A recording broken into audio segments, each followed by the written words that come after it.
Oui, effectivement, Anne, ces failles, on en a parlé, elles sont reconnues, elles sont expliquées par les nombreux invités et journalistes qui étaient présents hier soir dans ce dîner. Pour bien comprendre, voici un plan, celui de l'hôtel Hilton, où se déroulait donc la soirée hier soir. C'est par ce point, juste ici, que les invités rentraient par le rez-de-chaussée, par le niveau 0. Et bizarrement, à ce niveau-là, pas de point de contrôle. Le seul et unique sésame dont vous aviez besoin pour entrer, le voici. C'est le carton d'invitation, le ticket de l'association des correspondants, pourtant facilement falsifiable.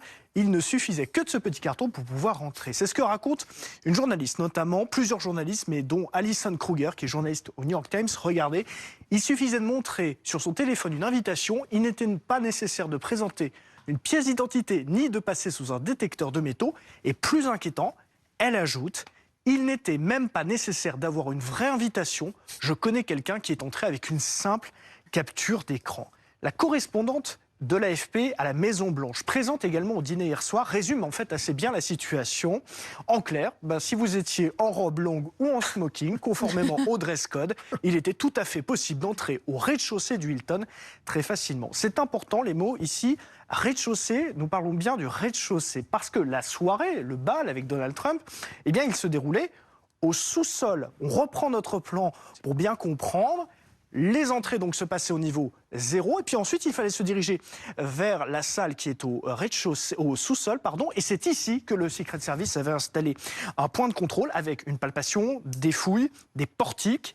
Un point de contrôle qui a fonctionné puisque c'est à ce point précis que l'assaillant a été arrêté, mais un point de contrôle visiblement très, voire même trop proche selon certains experts de là où se trouvait le président. Thierry Arnaud, ça vous a fait réagir cette légèreté, disons-le, dans la sécurité? J'ai jamais assisté à ce dîner en particulier, mais j'ai couvert un grand nombre d'événements depuis plusieurs décennies en présence de présidents américains. Je ne suis jamais rentré dans une salle où le président allait venir sans présenter une pièce d'identité et subir une fouille quand même assez encore moins avec une conséquente. copie d'écran, quoi. Et encore moins avec une copie d'écran. Donc, de ce point de vue, c'est effectivement une faille qui est incompréhensible. Jocelyn, c'est en fait toute la sécurité même de l'hôtel qui est ce soir mise en cause. Oui, effectivement, parce que là, on a parlé de la sécurité de la soirée, de cette fameuse salle, mais c'est la sécurité de tout l'hôtel qui est en question, puisque vous le savez désormais, l'assaillant avait pris une chambre au Hilton, il s'y était installé, et visiblement, ces dernières heures, eh bien, c'était très facile de s'y installer, même si le président venait. C'est ce qu'explique une autre journaliste. Hier, eh bien, elle a décidé de changer ses plans à la dernière minute. Elle a pris une chambre à 15h au Hilton, et vous allez le voir, elle explique la facilité avec laquelle elle a pu le faire. On ne m'a jamais demandé de pièce d'identité et je me suis promené dans le hall ainsi que dans les salles du bal du rez-de-chaussée comme si j'étais chez moi.